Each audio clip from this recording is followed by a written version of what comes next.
Nanay Hansel, sinabing insured na sila. Which is, totoo naman po talaga. No? Totoo, 100% po. Na insured na po. Si Fiancé, silang lahat. Alam nyo, yung hiling niya lamang po noon ay simple lang. No, makaraos lang po sila sa pang araw-araw.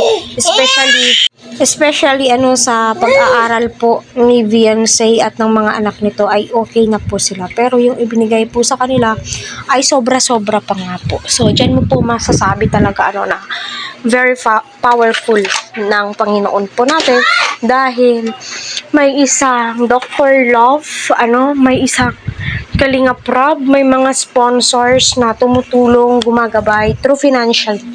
At para sa akin, deserve po nila yan. Kasi yung kababaan ng loob po nila, until now is nakadidikit pa rin po. Or yung loyalty po nila is nasa Kalingap pa rin po. Nanay ay nagyabang nga daw po. Yan po yung isang topic po natin for today's video. Kaya patuloy po natin suportahan si Kalingap Rob.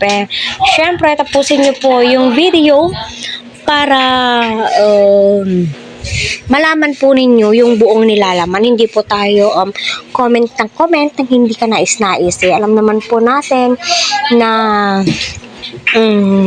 kung gaano sila kabait at gaano sila ka-thankful, di po ba? So, yun na nga po, masasabi ko lang dito is never po talagang nagyabang si nanay.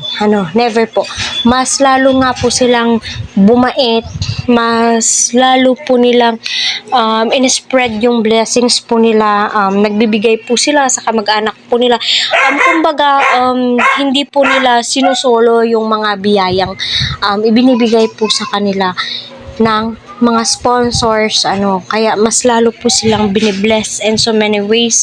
Marami pong blessings yung mga dumarating po sa kanila kasi never mo po nakitaan yung pamilya ni Fiancé na nagmayabang po talaga, as in masasabi mo napaka bait po ng magulang ni Fiancé, di ba?